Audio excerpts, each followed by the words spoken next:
Well, we got part 2 for Rebel Moon out now on Netflix. I reviewed the first one. Why not go ahead and review the second one? Rebel Moon part 2, the Scargiver. Let's go.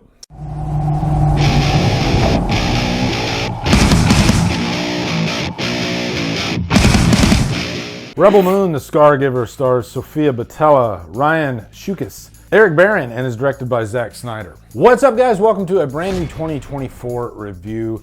Zack Snyder's Rebel Moon. The first one came out a few months ago, right? That was this year, right? So yeah, we're gonna do part 2. Now I did like the first one. I gave it, I think I gave it a high humdrum, something like that. It definitely had its problems. And I was looking forward to watching the second one based on the trailer.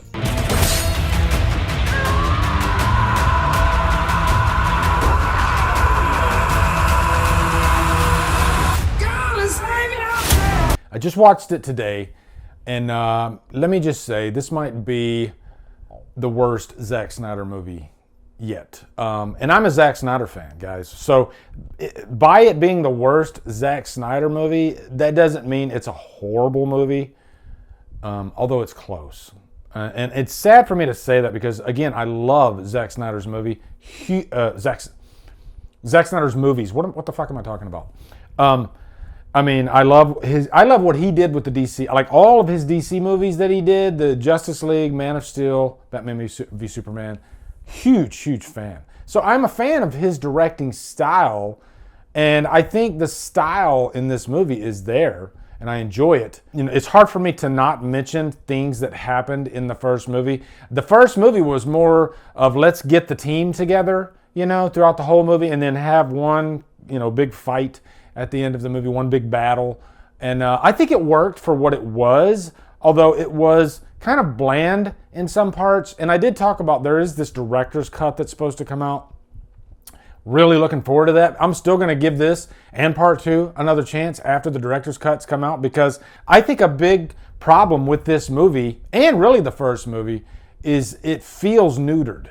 And it feels like some scenes are actually cut too short, like right before the actual violence or even the actual money shot.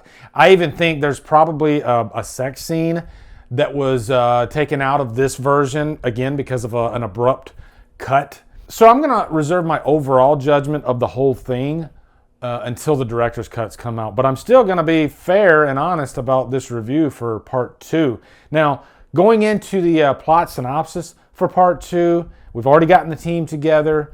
Now we're actually getting ready for the battle. Now, if you remember Atticus Noble, he was defeated at the end of the first movie, left for dead. So he comes back at the beginning of this movie, and he, again, is the final villain. Cora, played by Sofia Boutella, her crew, her family pretty much, even though they're not like blood related. The goal in this movie is to train the community to be able to take on soldiers, actual soldiers, which in this amount of time, good luck. No, it's not happening. And I'm already jumping into the cons, but bringing a knife to a gunfight or a sword to a gunfight, they make it look easy in this movie, but let me tell you, it ain't. Okay, they'd be gone just like that. So I hate to already jump into the cons, but the plot is pretty thin, being that it's just training the community and then the big battle in the second half of the movie. First hour, training them. Second half big battle. You still have that Zack Snyder slow motion. I think there's way too much slow motion in this one, even for a Zack Snyder movie. Junkie XL's score is beautiful. I love his music in Zack Snyder's movies. I think it's a good marriage. And I think that is one of the strong points of this movie.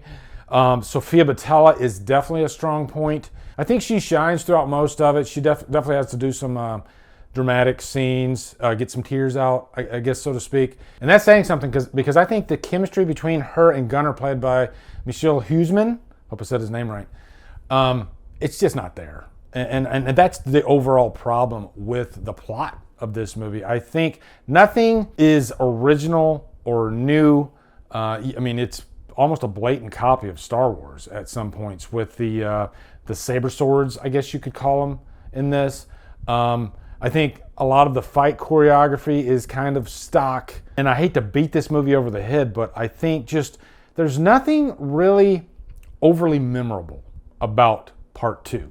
I think there's some heavy stakes in this movie, and they're going for a really big battle scene, but a lot of it just doesn't feel earned, which is kind of sad to say, given that this is Part 2. You've had 4 hours to build this whole world, this universe, and the characters still feel very thin and very stock, at least in my opinion.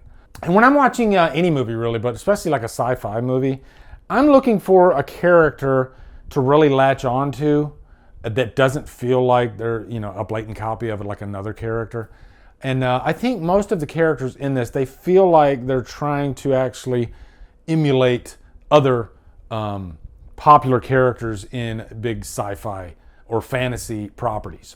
And jumping back to Atticus Noble, I think it just feels like your cliche Nazi type villain. I mean, to be fair, they even had that in the original Star Wars, but then you had Darth Vader, who feels so larger than life and so much more than that, whereas Atticus Noble, that's all he feels like. And he's already been beaten once, and then he comes back just to, not going to tell you if he's beaten again, but it doesn't really even matter. So yeah, I hate to say it, but overall I think Rebel Moon Part 2 is a 2 hours lost. That's not to say that there's not some great visuals in the movie. I think it's good background noise, if you're like doing something around the house. It's good demo material for your nice new 4K TV, 65 inch or something like that. It's gonna look great on there. I mean, I've even had it on my TV in my studio here in the background while I'm doing something, the first movie.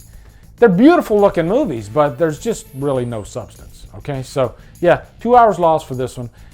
Looking forward to hearing your thoughts on Rebel Moon Part 2. Still excited for the director's cut. We'll see what happens with that. But yeah. Also, be sure to come over to Killer Flicks, where we talk horror all day and every day. And on Fridays, we do Free Fall Fridays. Follow me at Drumdums on my socials. Support me on Patreon. Buy me a coffee. And guys, thank you so much for watching. Have a great day. Drumdum out.